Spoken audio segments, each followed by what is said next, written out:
Era una época en la que los bombarderos eran tan pequeños, livianos y maniobrables como alcanzaban a lograrlo los diseñadores. En medio de Spitfires, Messerschmitts y Mustangs, se destacaba un bombardero gigantesco y pesado. Con casi el doble de peso de sus contemporáneos, se le conocía como botija, porque parado sobre su nariz parecía una jarra de leche. El Thunderbolt P-47 de Republic llegó tarde a la guerra, y su diseño se vio influenciado por los acontecimientos que estaban sucediendo en Europa, como las batallas aéreas sobre Polonia y Francia. A pesar de su tardía entrada al inventario, llegarían a construirse en mayor cantidad que cualquier otro bombardero americano hasta entonces. Era rápido, confiable, podía ser dañado y sobrevivir, y contenía poder de fuego pesado y efectivo. El P-47 evolucionó de una serie de aviones producidos por la Seversky Aircraft Corporation bajo la dirección de dos inmigrantes rusos, Alexander Seversky y Alexander Karpely. Para el momento en que el P-47 voló, la compañía se llamaba Republic Aircraft Corporation, y Seversky ya se había ido, pero los orígenes del avión se remontan a 1931. Alexander Seversky llegó a los Estados Unidos siendo ya un aviador y entusiasta de la aviación. Su padre había sido el primer propietario privado de un avión en la Rusia imperial, y Alexander había volado con distinciones en la Primera Guerra Mundial. Llegó a los Estados Unidos en 1917 en una misión naval y después de la revolución se quedó trabajando con la Fuerza Aérea. Estableció una compañía de aviación en 1922 con las ganancias de las patentes de ingeniería de aviación que había vendido al gobierno americano. En 1931 fundó la Seversky Aircraft Corporation. Tras la incorporación de Karpely a la compañía, la configuración básica alrededor del motor de enfriamiento radial se desarrolló rápidamente hacia los aviones que dominaron las competencias por el trofeo Bendix a mediados de los años 30. Con pilotos como Jackie Cochran, uno de los ganadores regulares, los pilotos de Seversky ayudaron a crear interés en los medios y la compañía se dio a conocer. Las virtudes de los aviones de Seversky radicaban en su largo alcance y la velocidad de crucero relativamente alta. Estaban entre los aviones americanos más rápidos de su época. Y en 1937, cuando la mayoría de los aviones americanos alcanzaban 320 kilómetros por hora, Jackie Cochran causó sensación con 480 kilómetros por hora, rompiendo la marca en el espectáculo aéreo nacional.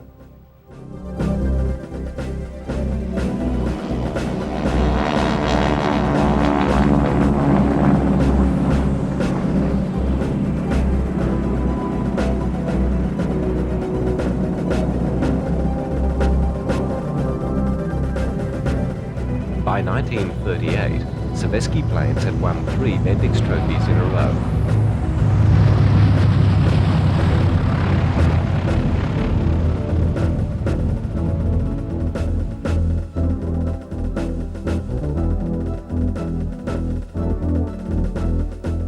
Following an accident, Seversky himself gave up active participation in the races, to later rest worries in the government that his company would fold if he were to be killed. The government interest was not surprising. The Army had bought their first Seversky planes in 1935. The basic trainer, the BT-8, developed from Seversky's two-seat XBT. More relevant to the P-47's development was the Sev-1 XP, which was the basis of Seversky's first sales of pursuit aircraft, the P-35, first US fighter to have retractable wheels. The P-35, while a step forward for US fighters, was outclassed by the developments in the German and British air forces, being underpowered and hence too slow, though it did have good maneuverability and range.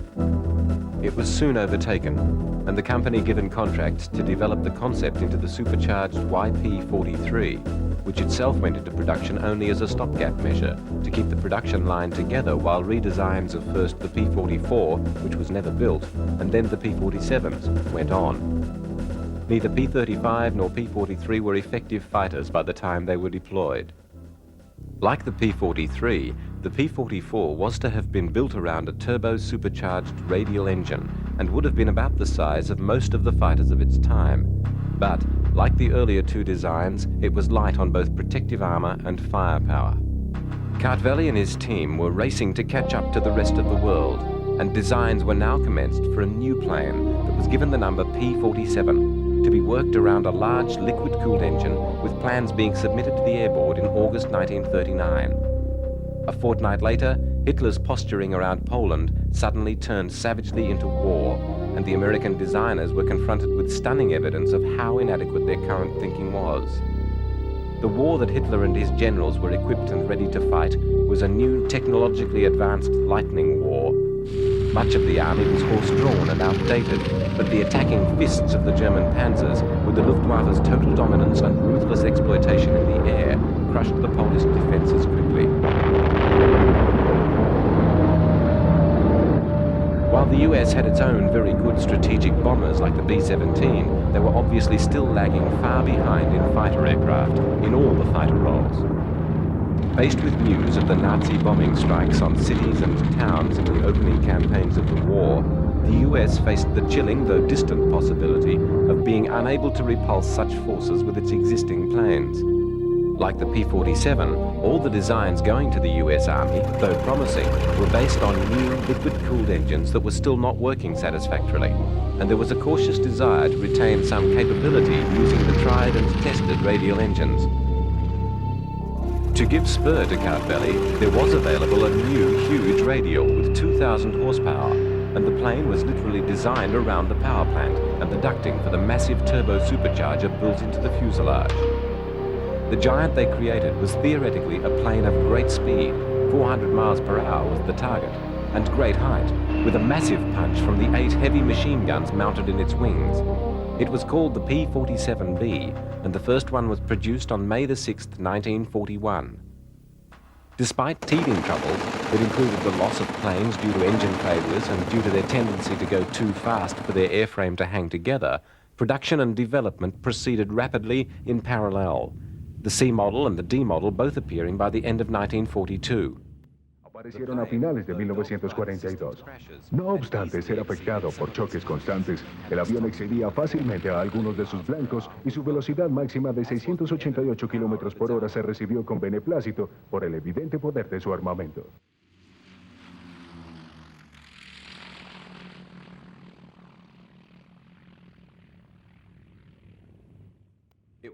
Se le aceptaba para su papel expreso de cortar y destruir bombarderos enemigos.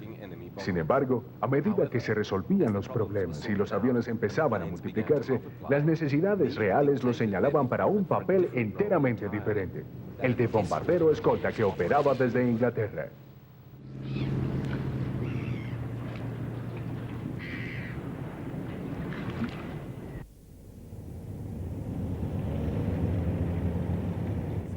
Dispersed around England, teams of civilian mechanics and engineers assembled the planes shipped over the Atlantic.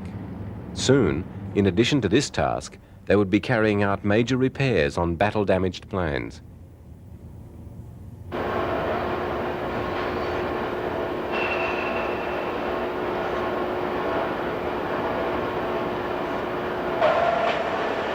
What's up, John?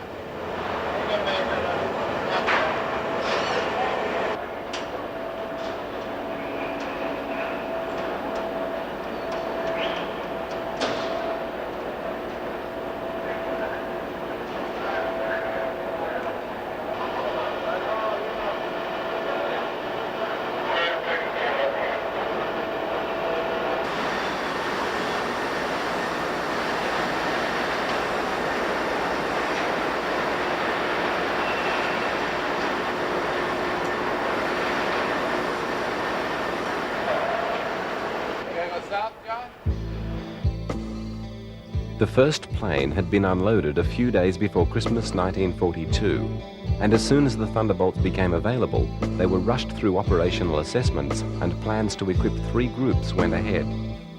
There was some skepticism about the big fighter. It had been flown against captured German planes and found to have only one major advantage: speed, being outmaneuvered and out-accelerated by the Nazi aircraft. Additionally, it did not have sufficient range to escort the bombers all the way to Germany. But despite this, given the absence of any more suitable weapons, the P-47s were sent to battle protecting the bomber raids. The first operational sortie over France was flown on the 8th of April 1943. Though mechanical failures still led to losses of aircraft, the pilots were adjusting to their new fighters with increasing appreciation of their toughness, speed and firepower. Using a variety of external fuel tanks to extend their range, the Thunderbolts were rapidly assimilated into the combat, and within a short time, tactics were developed to exploit their overall speed advantage, which saw them earning a good reputation for matching and besting the Messerschmitts and Focke-Wulfs.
Volando en turnos para escoltar a los bombarderos tan lejos como fuera posible y encontrarlos a su regreso, los botija proliferaron rápidamente y se hicieron familiares para la gente de Inglaterra y para los pilotos de la Luftwaffe.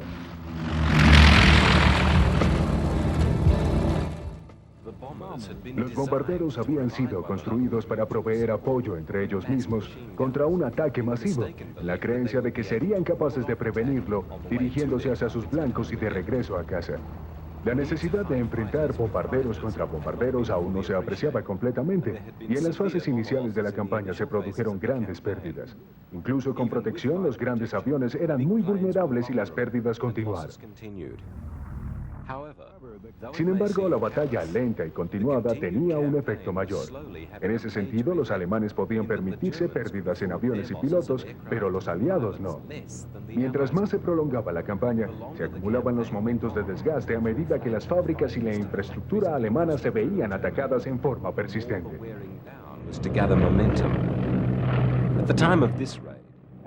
En el momento de este ataque, en Ending, en septiembre de 1943, los hombres que volaban los aviones aliados no eran conscientes de los efectos a largo plazo, ni de la presencia real y perniciosa de este enjambre de atacantes alemanes.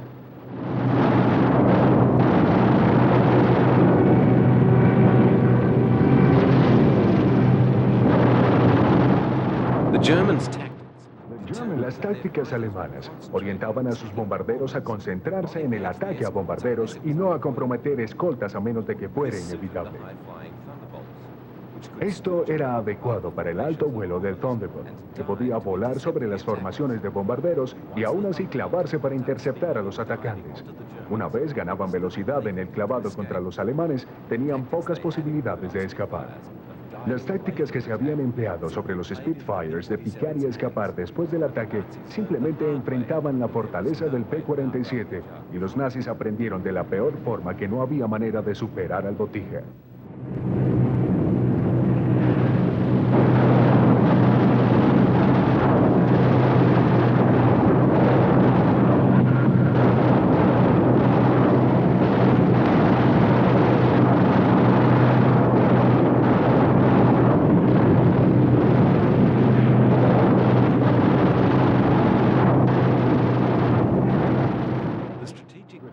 La ofensiva de bombardeo estratégico continuó durante 1943 y 1944 con pocos cambios.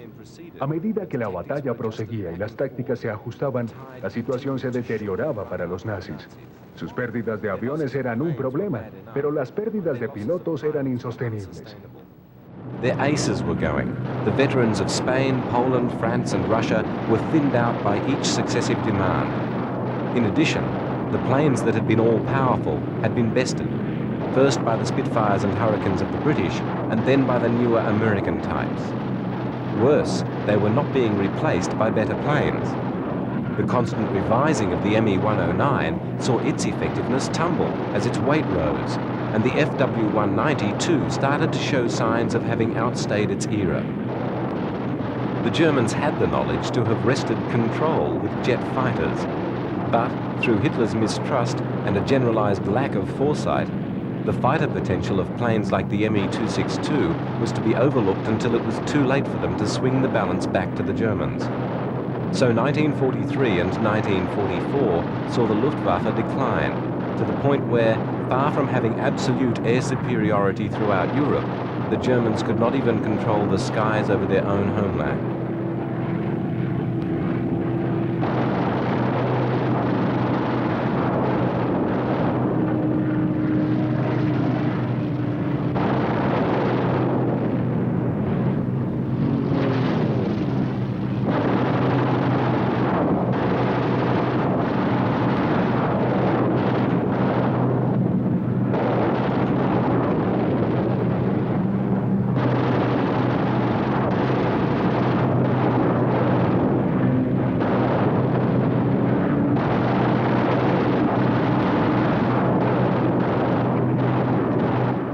Losses in the bomber fleets were at times very heavy, and the theoretical assumptions of the commanders that things were worse for the enemy can't have been much comfort for the B-17 crews.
Thunderbolts, too, took a lot of punishment, but unlike their liquid-cooled fighter contemporaries, which could be brought down with very little damage, they proved to be very hard to bring down. With the protective arm around the pilot and the absence of coolant lines and radiators to sustain critical minor hits, the Jugs proved able to keep flying even after major strikes.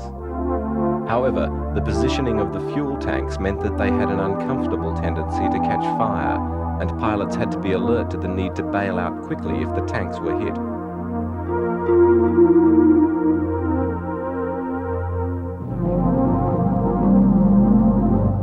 The mass raids on the German cities left the Luftwaffe with no option but to oppose the bombers with all the weapons at their disposal. While the pounding of the Reich went on, devastating the cities and making the continuance of war production increasingly difficult, the German Air Force had to continue to suffer losses that it could not make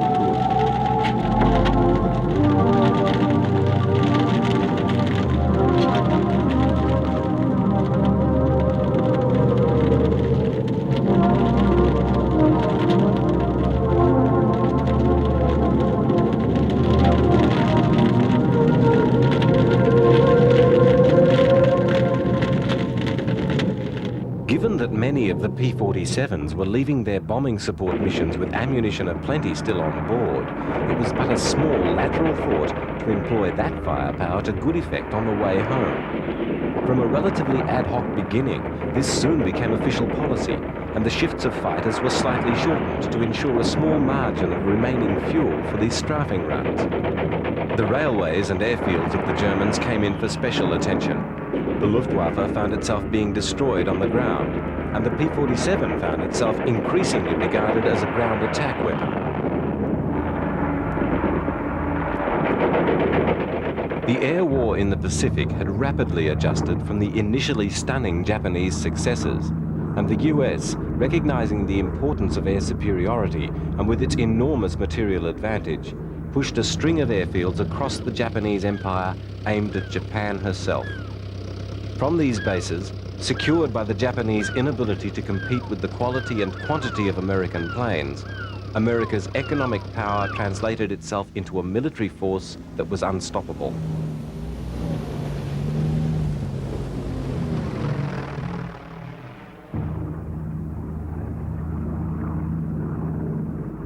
The great distances involved in almost every mission meant that the Jugs were not ideally suited to the arena, and the longer range of the P-38 and later the P-51 saw them preferred. However, many Thunderbolts were to see action in the area and played important roles in some campaigns. Once again, they gravitated to the ground attack role, and with devastating effect. Teamed with the Lightnings, they supplied precision tactical support in the intense ground fighting that characterized the island-hopping campaign that was closing in upon Japan.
The ground crews had liked the Thunderbolts from the start.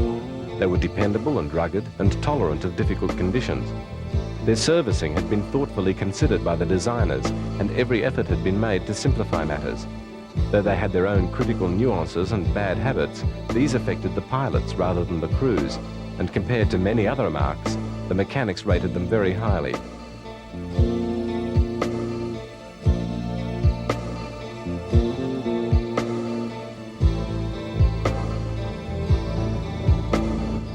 It was in the Pacific that they were to embark on one of their most celebrated missions, their involvement in the Battle of the Marianas. In late May 1944, at Bellows Field, Oahu, P-47s of the 318th Fighter Group were preparing for the coming invasion. After a ceremonial inspection and last-minute maintenance, the planes were flown the short distance to Ford Island at Pearl Harbor, where they could be landed beside the docks.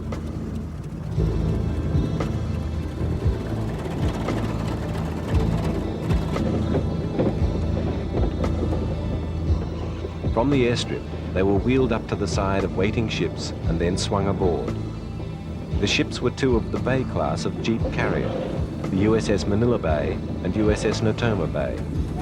The 3 squadrons of Thunderbolts were quietly loaded and stowed.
Elsewhere in the harbour, the first convoy of the invasion fleet was readied, and, along with the assault troops, the ships took on board the 804th Aviation Engineers Battalion and the equipment needed to construct an airstrip as soon as a site could be captured and made safe. Also travelling on that first convoy was a contingent of P-47 ground crew from the fighter group. They sailed from Hawaii to the Marshall Islands, where the invasion fleets were assembled.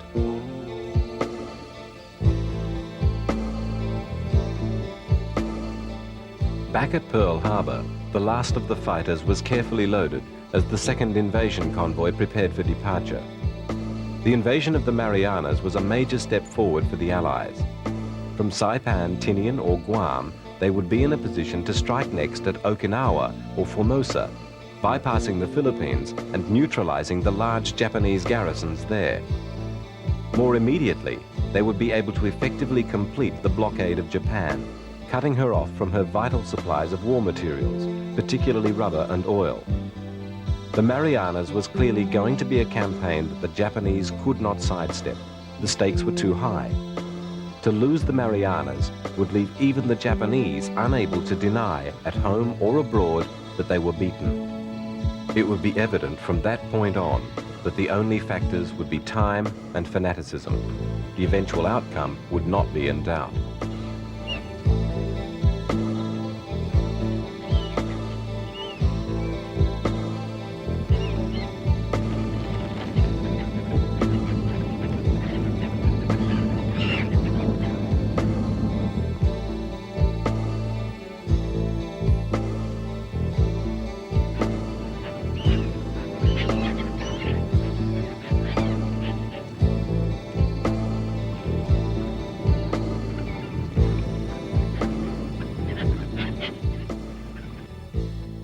On the morning of the 15th of June, the first Marines hit the beaches of Saipan. As with other campaigns, the important islands were the 3 with airstrips, Saipan, Tinian and Guam. With 32,000 Japanese troops on Saipan, it had the largest garrison, and the decision was made to attack there first. By nightfall on the 15th, 20,000 American troops were ashore, within a perimeter of fiercely determined Japanese resistance. A bloody process of inching forward followed. At the beaches, the flood of men and machines was speeded up, and then most of the convoy was withdrawn to a safe distance as the Japanese fleet tried to intervene. Over the horizon from the battle on the island, the 2 aircraft carrier fleets were edging into range of one another. On the 19th, the naval battle commenced, and the Japanese fleet was ground down in its most telling defeat of the war by the almost insolent force of Admiral Spruance's 5th Fleet, the most powerful fleet in the world. Meanwhile, the invading troops at Saipan pushed relentlessly on ashore, fighting a fierce and sustained battle with the Japanese troops dug in on the hills of the island.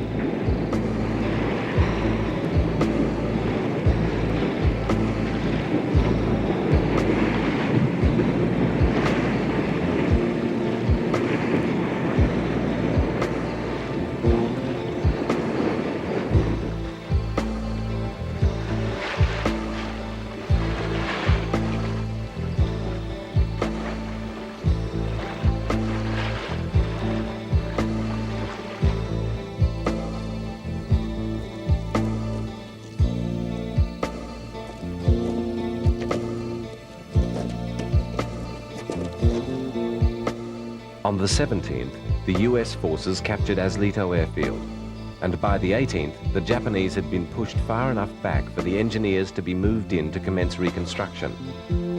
The scene of destruction at the airfield was testimony to its battering over the previous few weeks. The carrier-borne bombers and fighters of the fleet had attacked it constantly, and then it had been bitterly contested in the ground fighting. Littering the airfield were the wrecks of Japanese planes. They had, by the 20th, lost 450 aircraft in the course of the campaign, with most of their crews. It was a loss their air power would not recover from in the rest of the war. The engineers dug in, still in danger of Japanese attack and sniper fire, and then proceeded to recreate an airfield out of the rubble.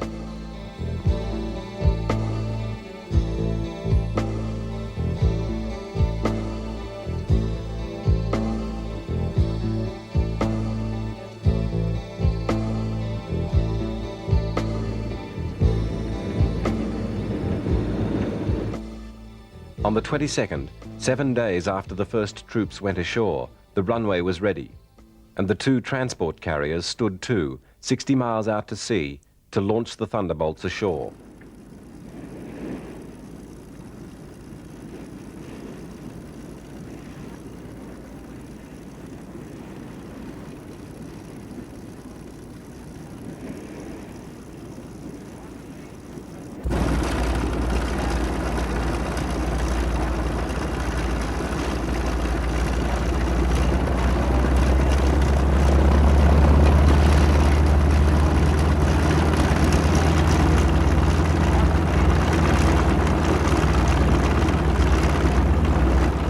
Needless to say, Carvelli had not designed his big brute of a fighter with the confinements of a carrier in mind. However, there was no intention of landing them back on board. They were loaded onto the catapult and shot off, one every 2 minutes.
All planes were catapulted successfully. Todos los aviones salieron sin contratiempos hacia su nueva base que había sido rebautizada como Campo Isli. A medida que se reunían en círculo para aterrizar, podían ver el humo de la batalla que se desarrollaba sobre las colinas a pocos kilómetros de distancia.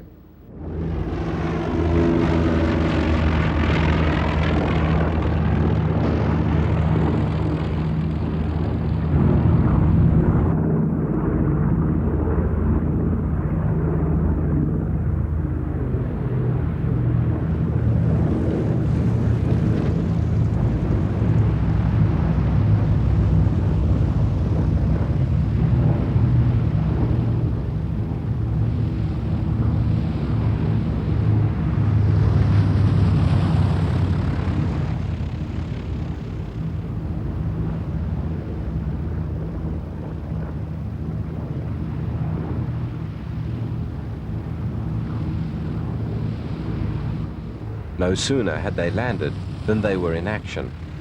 The first planes ashore had carried out several successful strikes before nightfall that day. The 4 heavy half-inch machine guns were mounted in the outer wing, beyond the housing for the undercarriage. The arrangement of the 4 ammunition belt feeds to the breeches required the staggered positioning of the guns. As with most of the plane's layout, the armament installation was practical, strongly constructed, and simple to access and service.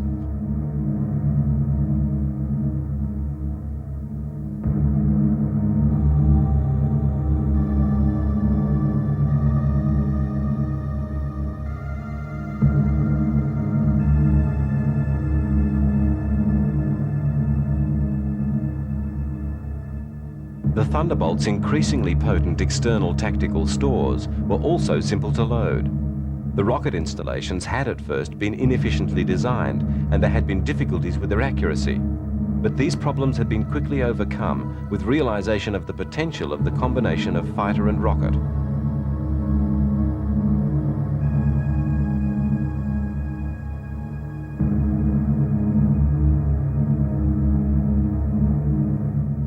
Though not much of a dive bomber, due to the problem of its tendency to gather too much speed, the Thunderbolt had a good lifting ability and could deliver 2 500-pound bombs with considerable accuracy in low, high-speed passes.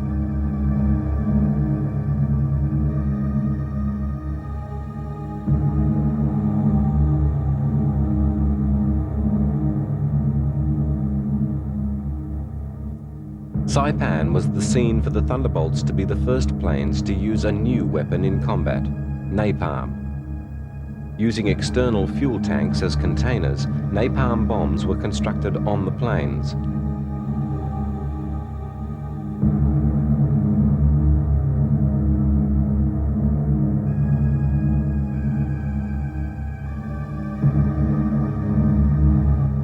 The mixture of napalm and gasoline was pumped into the tanks, and a detonator was fitted.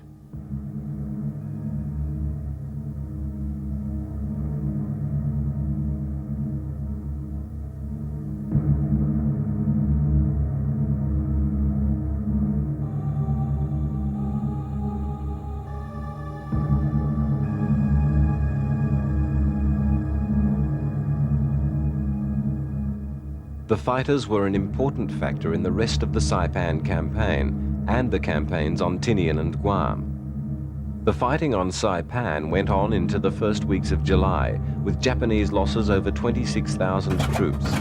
And on the 23rd of that month, the invasion of Tinian was commenced. Throughout, the Jugs made thousands of the short hops from the airfield to the battlefield and back, giving close and decisive support to the ground troops.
the Japanese on Tinian fought hard, whatever they had no hope of success. The Thunderbolts had complete possession of the air and were almost free to do as they pleased in attacking the beleaguered garrison.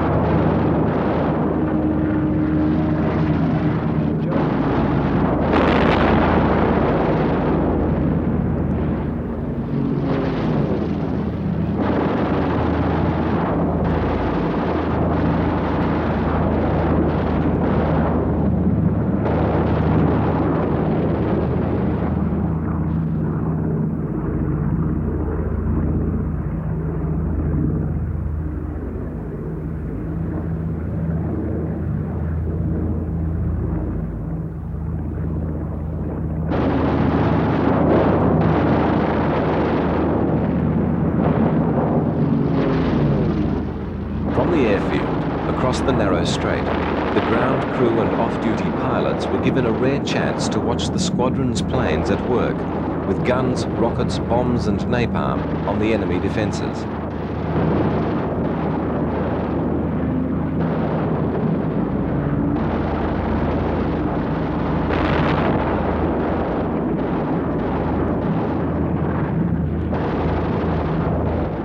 That the battle for the Marianas was a turning point of the war is testified to by Tojo's government's resignation on the 18th of July.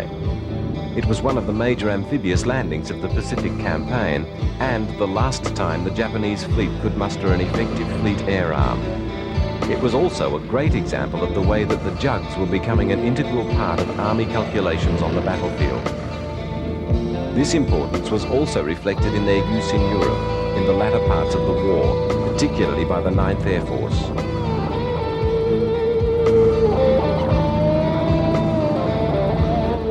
In the planning for the D-Day landings in Normandy, considerable attention had been given to the need for tactical ground support planes to be on hand, to disrupt any German attempt to concentrate force to throw the attackers back into the sea. During the early phases of the invasion, there were problems with liaison between ground and air forces. With the establishment of mechanisms for forward air controllers to maintain direct contact with the patrolling fighter bombers, the P-47s and other tactical airplanes became one of the Allies' most effective and important weapons in their inexorable progress across France and into Germany. As the front moved forward through the second half of 1944 and into 1945, air bases close to the action constantly seethed with the activity of the Thunderbolts.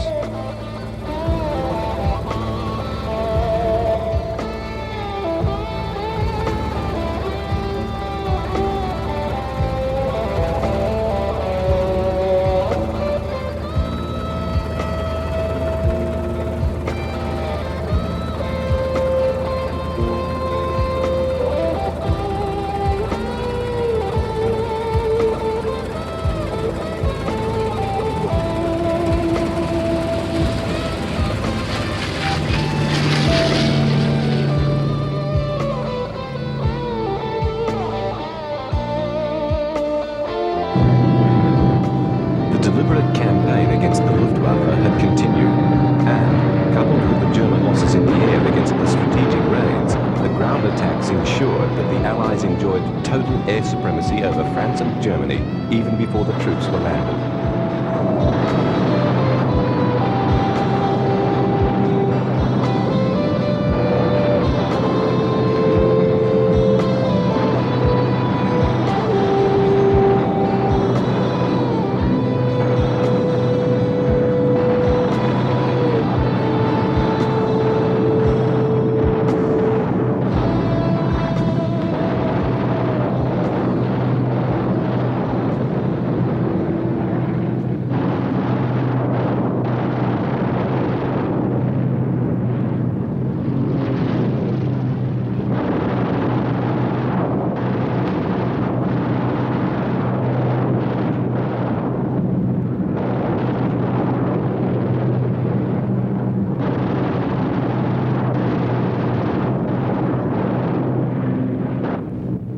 The Thunderbolts themselves were no longer much involved in the strategic campaign. Their limited range had seen them replaced in this role by the P-51 Mustang.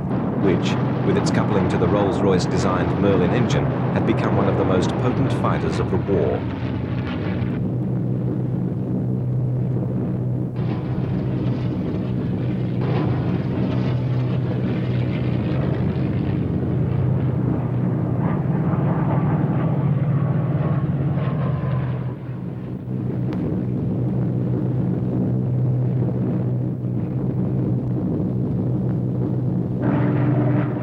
In addition to their direct support of the troops on the battlefield, the tactical role of the P-47 saw them involved in the massive campaign to disrupt the Nazis' transport systems, with paralyzing constant attacks on the roads and railways, delaying the movements of troops and panzers to the front, and inflicting heavy casualties on the German reserves before they could take up their positions.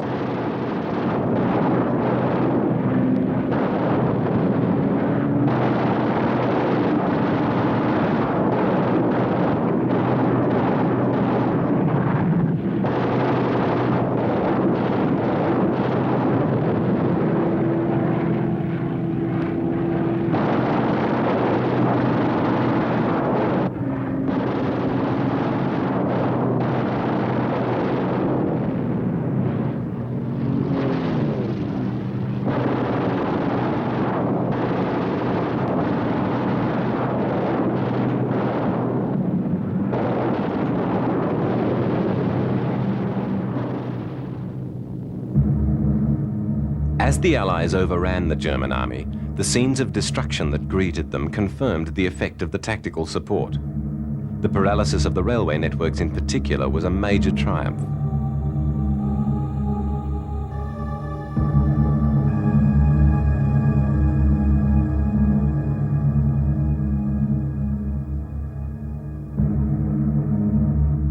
In the German cities, the effect of the tactical bombing, coming on top of the sustained strategic campaign, meant that very large areas were totally destroyed.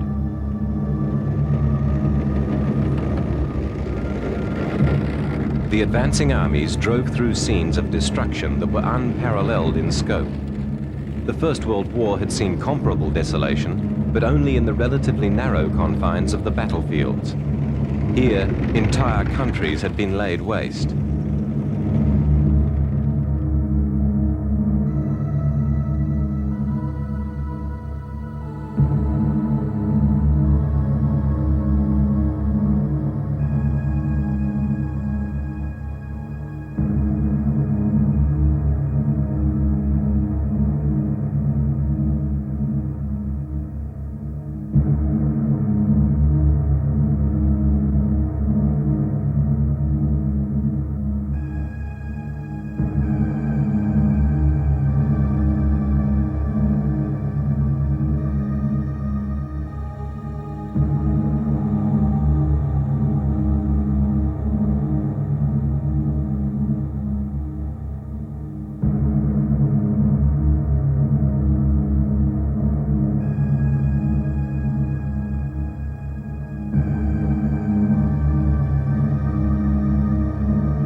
Production of the P-47s ended in December 1945.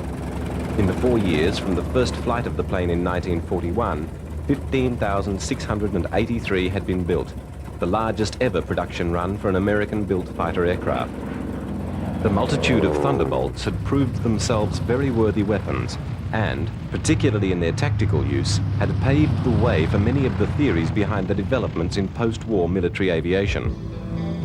Ironically, given the assessment of them as primarily tactical support planes, the last Thunderbolts, the N model, was specifically developed as long-range escort fighters for use with the raids on Japan by the B-29s. After the war, the P-47s, like most of the World War II inventory, were overtaken by the rapidly developing jets, and there was no place for them in the front line of a major power. Some were given to South American air forces, and a few stayed in service in Peru until 1969. The last recorded military action involving P-47s was during the revolution in Dominica in 1964. During the Second World War, P-47s flew 545,575 sorties, logging combat flying time in excess of 1.3 million hours. They were credited with over 7,000 enemy planes destroyed, 3,752 of these being aerial victories, a very creditable performance.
The English, on learning that the big fighters were known affectionately as Jugs, had incorrectly assumed that this was a contraction of juggernaut, not picking up the milk jug likeness and taking it as a reference to the size and firepower of the plane.